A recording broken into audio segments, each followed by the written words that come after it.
But you keep talking about we, as 70,000 nurses, have all this power, but then you put up a screen that shows what the 6 top insurance companies in Minnesota earn per year, and how are we fighting the lobbyists that work for those companies? How can we even think about trying to overpower them?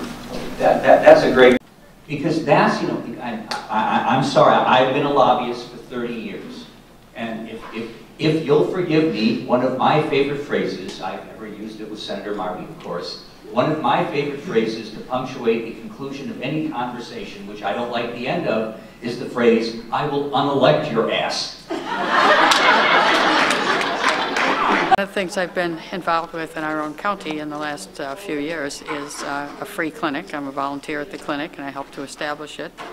And every time I volunteer there, I see people who don't have access to health care coverage. Some of them are people who've given up on taking their medications, and people who haven't gone to the doctor for years. And so I know by personal experience that there are people who don't have health care, and what happens.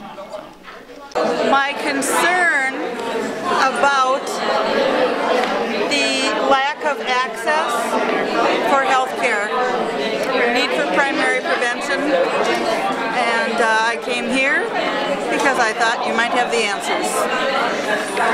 What are you walking away with?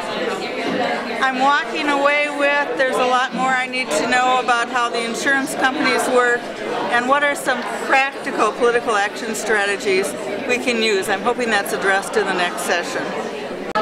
Your name? Rita Sikora. And what brings you here tonight? Well, I work it every day. I see the changes in healthcare, and I fear, you know, for my patients' healthcare. I see people coming in who don't have it, and I see the costs and the pressure on us to always be cost savings, because they're putting that pressure on us that everything is costing more and more. And I can feel it, I can see it, and I can feel the inequality of the money and where it's going.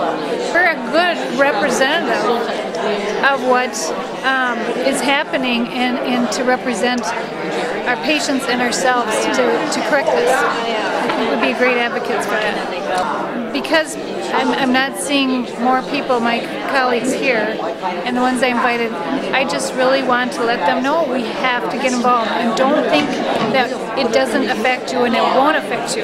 It will, and if we don't speak up and if we don't advocate for us, who's going to us? Who's going to do that? Who's going to do it for our patients? We do it at the bedside, we need to do it out on the streets.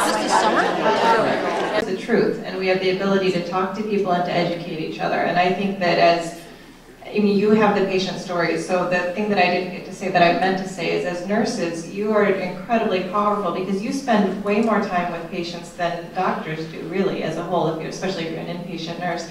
I mean, you have the stories, you know what the patients are suffering. You have to go out and talk to people and explain to them that single payer isn't scary, it's not socialized medicine, it's proper health care for your patients.